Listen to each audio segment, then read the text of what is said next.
علیہ السلام نے فرمایا ایک بندہ گنجا تھا، کوئی شے نہیں تھی، سر پہ بال بھی نہیں تھے، رویا کرتا تھا۔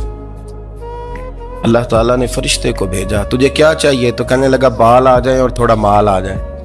فرشتے نے ہاتھ پھیرا تو بال بھی آ گئے تو بکریاں بھی آ گئیں، لائنیں لگ گئیں، مال ہی مال ہو گئے۔ دوسرے کے پاس گیا، وہ کوڑا تھا، اس کو جا کے کہا کیا چاہیے؟ کہنے لگا شفا ہو جائے اور کچھ اللہ تعالیٰ آسانی کر دے۔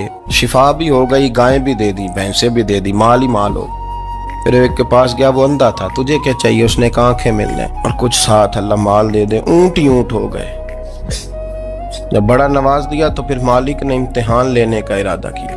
اللہ نے فرمایا آزمائش کرو۔ سب سے پہلے گنجے کے پاس آئے، اسے کہا اللہ کے رستے میں کچھ دے۔ کہنے لگا میرے خرچے ہی بڑے، دیکھو تو صحیح کتنی مشکل میں وقت گزارتا ہوں، حال ہی کوئی نہیں۔ تو اس نے کہا میں نے تو سنا ہے تو گنجا اور بھوکا ننگا تھا۔ کہنے لگا میں تو جدی پشتی رئیس اعظم ہوں، تو یہ کس پاگل نے کہا ہے بھاگ جا؟ اس نے کہا اچھا جیسے تو تھا ویسے ہی ہو جائے۔ کھیت کھلیان اجڑ گئے، پھر سے گنجا ہو گیا۔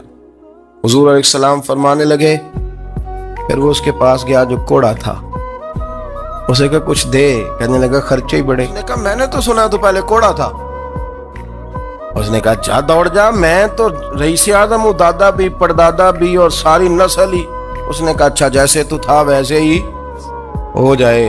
پھر وہ گیا اندھے کے پاس اور جا کے کہا اللہ کے نام پہ کچھ دے۔ تو وہ کہنے لگا رب کے نام پہ؟ یہ کھڑے ہیں اونٹ، جتنے تیرے دل کرے لے دا۔ اس نے کہا کیا معنی اس بات کا؟ کہنے لگا یار تجھے کیا بتاؤں، میں تو اندھا تھا، میں نے تو کبھی دنیا دیکھی نہیں تھی، پھر اس کریم نے فضل کیا تو مجھے بڑا کچھ دکھایا۔ وہ کہنے لگا تو اللہ کے نام پہ جان مانگ، میں وہ بھی دینے کو تیار، میرے پاس تو شے ہی کوئی نہیں تھی، مجھے تو اپنا پتہ ہے، میں تو کوئی شے نہیں تھا، کچھ نہیں تھا میرے پاس۔ یہ تو ان کا کرم ہے کہ رخ ان کا ادھر ہے، اور مختصر سی میری کہانی ہے، یہ جو بھی ہے ان کی مہربانی ہے۔ تو وہ کہنے لگا میں بھی کچھ لینے نہیں آیا تھا، تیری آزمائش ہی کرنے آیا تھا، تیری عزتیں بھی سلامت رہیں گی، تیرا مال بھی سلامت رہے گا، تیری شفا بھی۔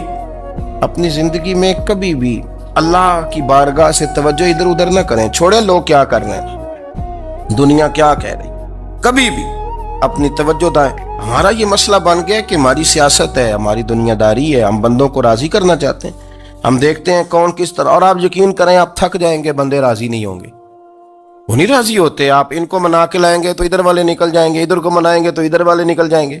اس چکر سے باہر آئیں، اس رب کو راضی کریں جو فرماتا ہے ایمان لانے کے بعد نیک عمل کر، میں لوگوں کے دلوں میں تیری محبت پیدا کر دوں۔